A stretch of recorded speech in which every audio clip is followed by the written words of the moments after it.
Voilà le monument qui confondront la calomnie. L'histoire dira que tout cela fut accompli au milieu de guerres continuelles sans aucun emprunt, et même lorsque la dette publique diminuait tous les jours et qu'on avait allégé les taxes de près de 50 millions, des sommes très considérables demeureront encore dans son trésor particulier. Elle lui était conservée par le traité de Fontainebleau comme résultant des épargnes de sa liste civile et de ses autres revenus privés. Elles feront partager et n'alleront pas entièrement dans le trésor public ni entièrement dans celui de la France. Dans une autre occasion, l'empereur lisant dans un journal anglais que Lord Castlereagh, dans une assemblée en Irlande, avait dit que Napoléon avait déclaré à Sunderland qu'il n'aurait jamais fait la paix avec l'Angleterre que pour la tromper, la surprendre et la détruire, et que si l'armée française était attachée à l'empereur, c'est parce qu'il donnait en mariage à ses soldats les filles des plus riches familles de son empire. L'empereur ému d'État, ces calomnies contre un homme qu'on opprime avec une telle barbarie et qu'on prend à la gorge pour l'empêcher de parler seront repoussés par toute personne bien née et capable de sentir.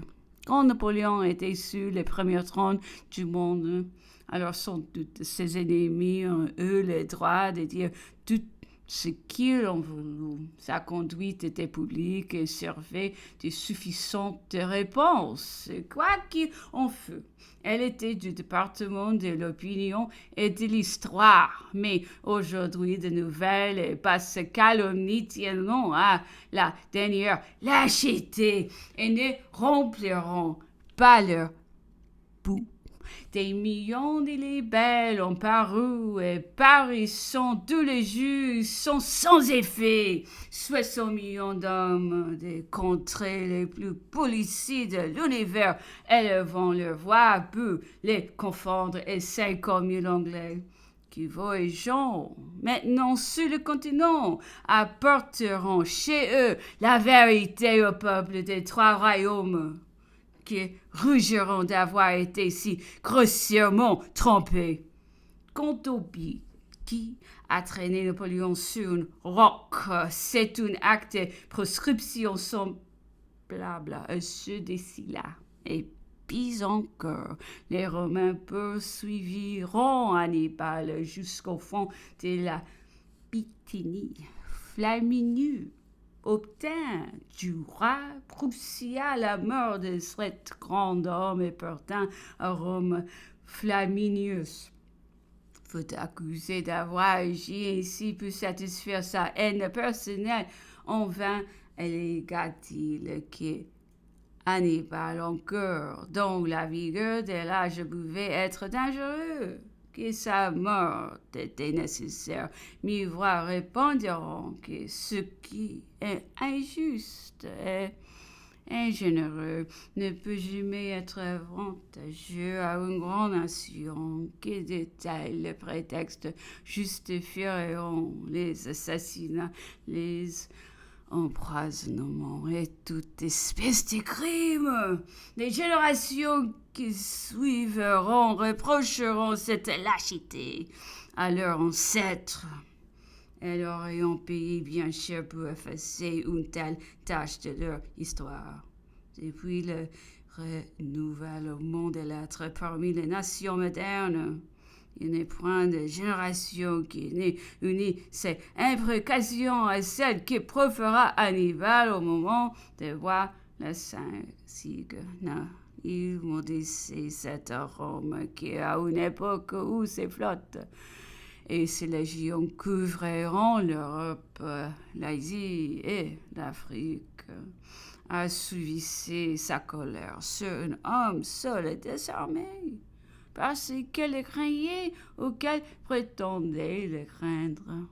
Mais les Romains ne violeront jamais l'hospitalité s'il trouva un asile dans la maison de Marius Flaminius avant de proscrire Hannibal. Ne le reçut pas à bord de son oiseau et ne lui déclara point qu'il avait des ordres de les bien recevoir. La flotte romaine ne les transporta pas au port d'Ostie, bien loin d'avoir recours à la protection des lois romaines.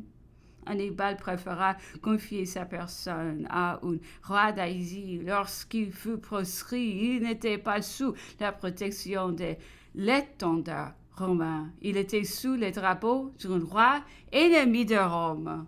Si jamais, dans les révolutions des siècles, un roi d'Angleterre vient à comparaître devant le redoutable tribunal de sa nation, ses défenseurs insisteront sur le goût de caractère du roi, le respect dû au trône, à toute cette couronnée loin du Seigneur.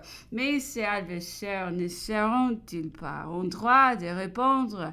Un de ses ancêtres proscrivit son hôte en temps d'épée, n'osant pas le mettre à mort en présence d'un peuple qui avait ses lois positives et ses formes régulières et publiques. Il fit exposer sa victime sur les points les plus insalubres d'un roc situé au milieu de l'océan, dans un autre hémisphère. Cet hôte y périt après une longue agonie, tourmenté par le climat, les besoins et les injures de toute espèce. Eh bien, cet hôte était aussi un grand souverain élevé sur les boucliers de 36 millions de citoyens. Il faut mettre de presque tous les capitales de l'Europe. Il vit à sa cour les plus grands droits. Il fut généreux envers eux tous. Il fut pendant 20 ans l'arbitre des nations. Sa famille était alliée à toutes les familles souveraines, même à celles de l'Angleterre. Il fut 2 fois loin du Seigneur. Il fut 2 fois consacré par la religion. Ce dernier morceau est certainement très beau de vérité, de diction et surtout de richesse historique. L'empereur disait toujours, sans nulle préparation, je ne lui ai jamais vu, dans aucun cas, faire de recherches sur notre histoire, ni sur aucune autre. Pourtant, personne n'a jamais plus heureusement cité l'histoire, avec plus de justesse, plus à propos, ni plus souvent. On eût dit même qu'il ne la savait qu'en citation et que ce dernier lui venait encore par inspiration. C'est ici pour moi le lieu de dire quelque chose qui m'a souvent occupé sans que je peux m'expliquer. Mais c'est trop remarquable.